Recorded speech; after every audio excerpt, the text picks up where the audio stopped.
It was dumping rain when I pulled into the after-school lot in Gresham. Wipers going full speed. Still couldn't see shit out the windshield. I was soaked just running from the car to the entrance. The parking lot lights flickered like it was trying to warn me about something. Maybe it was. My phone buzzed in the cup holder before I got out. I figured it was Lisa reminding me to grab milk or something about Ryan's soccer gear, just regular stuff. Instead, the text said, "Leaving for Valencia with Adam." I transferred the savings. Good luck with the mortgage. I didn't move, didn't blink, just sat there like my brain blue-screened. My hands slipped off the steering wheel and dropped to my lap. Cold, number, my mouth went dry. I opened the banking app, 29,000 gone. All that was left in checking was $686. Mortgage was due in 5 days, 1975. I stared at the numbers until the screen dimmed and shut off. Quick note, before we start, how's your day going and where are you joining from? I finally got out of the car, still gripping the phone like it owed me something. The rain hit hard, cold, sideways, relentless. By the time I walked through the front doors of the community center, I looked like I'd just climbed out of a lake. Inside, kids were painting and running around. It smelled like glue and old sneakers. I scanned the room. Ryan spotted me and bolted over with his backpack half open and ketchup smeared down his sleeve. "Dad, can we go to Burger Garage?" "It's burger night," he shouted, grinning like nothing in his world had exploded. I forced a smile. It felt like someone else's face. "We'll figure something out, bud," I said, throwing a hand on his back. His skin was warm through his shirt. Mine was freezing. I signed him out, still soaked, still shaking. The staff member looked at me weird, but didn't say anything. Maybe she thought I was crying. I wasn't. Not yet. Outside, Ryan kept talking about his day. Some game they played, some kid who cheated, something about dinosaurs. I nodded at the right spots, but my head wasn't in it. All I could hear was that damn message echoing over and over. Leaving for Valencia with Adam. Ryan climbed into the back seat, still going a mile a minute. "Can I get a milkshake too? Please?" "Vanilla!" I didn't answer. I just looked at the steering wheel. Then I started the car. We didn't go to Burger Garage. We didn't go anywhere special. We just drove. Back at the house, Ryan kicked off his shoes and flipped on the TV like it was any normal night. I dropped my keys on the counter and went straight to the bedroom, shutting the door behind me. I sat on the edge of the bed and called the bank. After 3 holds and 2 transfers, I got some lady named Angela. I gave her the account info and waited while she clicked around. My jaw clenched so hard it hurt. "Looks like the full balance was transferred yesterday morning," she said, "to an external account ending in 4881. "That account's not in my name," I said. She hesitated. "It was a joint account. Legally, either party can move funds without authorization. So she can just wipe it out and vanish?" Silence. Then, "I'm sorry, sir." I hung up before I said something stupid. In the kitchen, I opened the pantry. A couple cans of soup, half a box of cereal, some rice, and 3 single-serving applesauce cups. We might stretch it 3 days if I skipped meals. Maybe 4. Ryan laughed at something on the cartoon. It cut through me. I leaned against the counter and opened my texts with Lisa. Scrolled back until my thumb hurt. 2 months ago, she wrote, "I just feel overwhelmed. I need space. Can you understand that?" I'd told her, yeah, I understood. I thought she meant emotionally. I didn't know she meant exit strategy. Adam, the guy from work. Real estate marketing or something. Blonde, tall, fake smile. He came to our backyard barbecue last spring. I offered him a beer. We talked about grilling techniques like a couple of idiots. I shook his hand. That same hand's probably been all over my wife for months. I closed my eyes and saw it. Lisa leaning in across some European cafe table, whispering promises while I was driving door to door for tips. She used to say I'd checked out after the layoff last year. Maybe I did. You get let go from a warehouse job you've had since your 20s, it punches the air out of your lungs. I busted my ass to pick up work. Odd jobs, food delivery, fixing stuff for neighbors. I wasn't lazy, I was just tired. But Lisa didn't care about tired. She wanted shiny. Her mom, Nancy, never liked me. Kept calling my tools junk when I left them in the garage. Said my work boots were trashy when I walked on her carpet. That woman had the nerve to flinch like I brought in fleas. Lisa never defended me. Not once. I walked to the fridge and just stood there, covered top to bottom in Ryan's drawings, dinosaurs with sunglasses, a sketch of me holding his hand, a blue stick figure house with 3 people, and a yellow sun. That stupid yellow sun. It always looked like hope, but tonight it looked like a damn joke. I didn't cry, I didn't even blink. I turned off the kitchen light, walked into Ryan's room, and kissed his forehead. He was snoring with his mouth open, still holding a toy car in his hand. I stood there longer than I meant to. I wasn't sleeping. I knew that already. I opened my laptop, pulled up the bank statements, rechecked the text from Lisa. Nah, she left us in the dirt. Now I'm digging. The next morning, I dropped Ryan off and headed straight to Lisa's office in downtown Portland. Her building had those clean glass doors and fake succulents in the lobby, one of those places that tries way too hard to look casual. I told the receptionist I was her husband and needed to speak with someone in management. She made a face but picked up the phone anyway. A guy in khakis and a Seahawks mug came out a few minutes later, introduced himself as Brian, her manager. We shook hands. His palm was cold and limp. She submitted her resignation about 2 weeks ago, he said.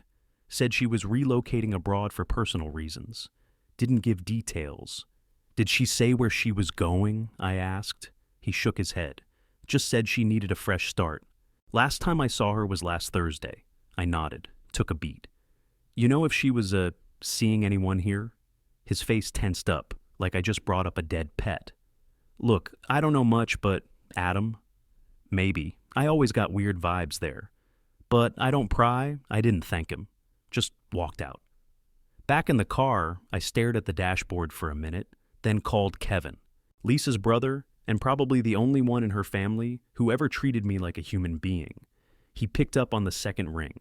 Hey man, he said, cautious already. I just need the truth, Kev. Did you know she was leaving the country? Long pause. I heard him exhale. She said she was thinking about starting fresh overseas.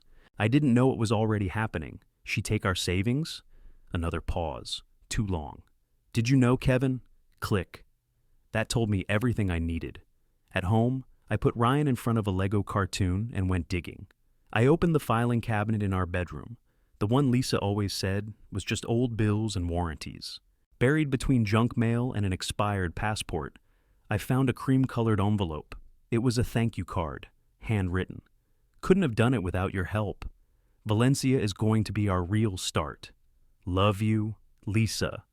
I stood there, gripping the paper like it might burn. Nancy. That crusty old witch helped plan this. She'd been running her mouth about me for years. Now she was funding the damn escape. I laid everything out on the kitchen table. Lisa's text, the bank records, that card. Took photos of each one, making sure the dates and names were clear. Every detail counted now. I went outside for air. My neighbor Jason was out front dragging a busted grill to the curb. You all right, man? You look pale. My wife emptied our savings and vanished to Spain with her boyfriend, I said flat. Trying to figure out how to nail her. He blinked. Jesus, you need a lawyer? You got one? Yeah, Robin Lang. She handled my custody case last year. Sharp as hell. He gave me her number. I didn't wait. I called her on the spot. She picked up on the third ring. Robin Lang, she said. My name's Drew Kessler. My wife just bailed overseas with our money and left me with our son. I have proof. Can you help me? She didn't hesitate. Come in tomorrow. Bring everything. Robin's office sat in a strip mall between a vape shop and a dental place. Outside looked basic, but inside was sharp. Dark wood shelves, clean lines, not a paper out of place. She wore a black blazer, no jewelry, no nonsense. I handed her the folder, printouts of Lisa's bank transfers, the thank you card, screenshots of the text she sent me. She flipped through them fast, laser-focused. Didn't waste time with small talk. She emptied your joint account and left the country with no plan to return, she asked. She left me and our son with $600 and a mortgage, I said. She took off to Valencia with her boyfriend. Robin nodded. Okay, we can file for emergency temporary custody and move to freeze any assets still in her name. She won't see a dime more if we move fast. My jaw tightened. What about charges? This has to be abandonment? That depends.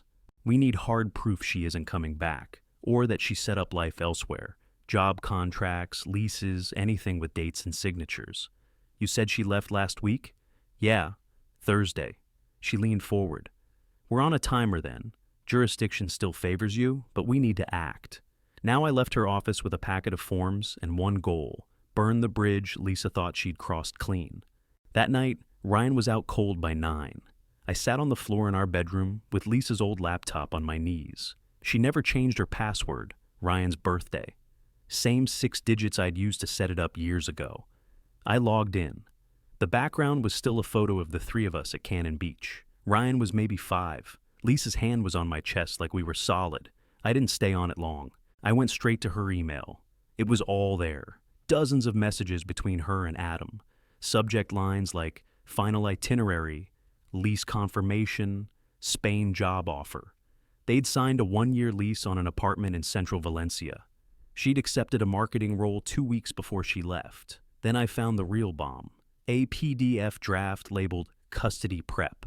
I opened it. 4 pages long, full of accusations, my unemployment, emotional instability, anger issues, even references to Ryan being nervous around me, which was complete bullshit. Her tone was polished, cold, like she was rehearsing for court. She planned to take him, not just leave, but take him once she had her new life in place. I sat there, fists clenched on the keyboard. I forwarded everything to Robin: the emails, the itinerary, the job offer, the lease, the custody document. She called me 10 minutes later. "This is a gold mine," she said. "We've got her intent, her plan, and a pattern. This isn't just abandonment, it's premeditated custody manipulation." My voice shook, but I kept it together. "She tried to bury me. She really tried. She left you with the kid, the debt, and no resources. That's not a mother leaving. That's someone trying to erase you." Robin's voice was calm, but there was steel in it. I needed that. Lisa wasn't just gone. She'd built a trap and left me sitting in the middle of it, broke, blindsided, 1 step from collapse. Too bad for her. I'd just found the blueprint. I was pouring dry cereal into a bowl for dinner when my phone buzzed with a number I didn't recognize. International. I almost let it go to voicemail, but something in my gut said, "Pick it up." "Hello?" Long pause. Then a shaky breath. "It's Adam." I didn't say anything, just waited. "She's spiraling," he said. "Lisa, I can't. She's not who I thought she was, man." I leaned against the counter. "You think?" She told me we were starting over. Said she'd already settled everything. I just found out she opened an account in Switzerland, in my name too. She took money from me, Drew. Tens of thousands. I kept my voice even. "And now you want to switch sides?" "I didn't sign up for this," he said. "She told me if I ever turned on her, she'd tell people I was abusive. Said she'd have proof I narrowed my eyes." "Was there?" "No. Nothing. We argued, yeah. But I never laid a finger on her. I need protection. If I give you what I found, I need something in writing." I didn't say yes. I didn't say no. "I'll have my lawyer draft a protection agreement," I said. "If you're serious, I want everything. Documents, emails, proof of that Swiss account. All of it. I'll send it. Just cover me." I hung up and called Robin, told her everything. Within the hour, she emailed me a protection agreement. I forwarded it to Adam. He signed. By that afternoon, my inbox lit up like Christmas. He sent over PDFs, screenshots of the Swiss account balances, routing info, and even a withdrawal Lisa made 2 days after she left the country. It wasn't just our money she stole. She'd been bleeding him too. And then came the jackpot. Emails between Lisa and Nancy. Lines like, "Once I'm stable again, I'll rebuild custody from scratch. He won't stand a chance if I play it right." Another one, "Adam's soft. He won't fight me." I forwarded everything to Robin. She didn't even call this time. Just replied with, "She's digging her own grave. Let's keep going." That night, I sat on the edge of Ryan's bed. He was passed out, arms wrapped around a stuffed dinosaur he'd had since he was 4. I brushed his hair back and listened to his breathing. Steady, safe. My mind wouldn't shut off. Lisa lied, stole, disappeared. And now, when her house of cards started falling, she was ready to burn anyone nearby, including the guy she ran away with. But here's the thing. She underestimated me. I might have been broke, might have been tired, but I wasn't backing down. The courthouse smelled like bleach and old coffee. My palms were sweating before I even made it through security. Robin met me in the hallway, calm as ever, a thick folder in her hand. No tie, no nerves, just game face. "She's not here," she said, nodding toward the courtroom door. "But Nancy is." I turned, and there she was, Lisa's mother. Her eyes locked on me like I was something she stepped in. She wore pearls and a beige coat, like this was a damn brunch. "You never deserved her," she muttered as I passed. I didn't stop walking. Robin didn't even flinch. We stepped into the courtroom. The judge was already seated, older, no expression. Lisa's lawyer sat alone on the other side, some gray-haired guy in an overpriced suit who didn't look happy to be there without his client. Robin stood up and got right into it. "Your Honor, we're seeking emergency custody and an immediate freeze on all joint and offshore financial assets connected to Lisa Kessler. The respondent has fled the country, emptied the marital savings, and left the petitioner with full responsibility for their minor child." She handed over the evidence we'd gathered. I watched the judge flip through it slowly. No reaction, just page after page. Robin didn't sit down. She waited, arms crossed, like she already knew how this was going. Lisa's lawyer finally stood up, trying to look composed. "Your Honor, my client is not evading her responsibilities. She's processing emotionally. She feared for her mental health and needed space. Mr. Kessler has a history of unemployment and emotional volatility, and she..." Robin cut in before he could finish. "We've already submitted recent employment records and character references. My client's been the sole caregiver since the respondent left. He's maintained housing, school attendance, and a safe environment for the child. What we're seeing here isn't fear, it's premeditation." The judge looked up. His eyes were cold, but focused.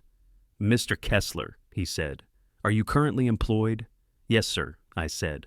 "I recently started part-time with a signage company, and I still pick up side work, enough to keep my kid fed." "And your son?" "He's safe, healthy, in school every day. I've got report cards and teacher emails if you want them." He didn't ask for them, just nodded once and turned to Lisa's lawyer. "Until further notice, I'm granting temporary full custody to Mr. Kessler. We'll freeze all relevant accounts immediately and begin a formal investigation into Ms. Kessler's financial actions and international status. Further hearings will be scheduled once she returns or is compelled to respond bang of the gavel, just like that." Outside the courtroom, I took a breath for the first time in what felt like weeks. Then Nancy stormed up. "This isn't over," she hissed, jabbing a finger at my chest. "You're not fit to raise that boy alone." I stepped back and looked her dead in the eye. "You come near me again, I'll file a restraining order so fast your dentures will spin." She flinched. Robin stepped between us. "Walk away, Nancy." She did, but not before giving me one last dirty look, like I stole something that was never hers to begin with. That night, I was sorting laundry while Ryan played with his Hot Wheels. My phone buzzed with an email alert. Subject line, RE Employment Review Inquiry, Lisa Kessler. It was from her company in Valencia. Some HR manager saying they'd received a report involving potential legal conflicts surrounding Ms. Kessler's relocation and would be reviewing her contract. I stared at the screen, jaw locked. It wasn't from me, but I knew exactly who sent it. Nancy couldn't help herself. Even rats jump ship when they smell smoke. I stared at that email from Lisa's job for a solid 5 minutes.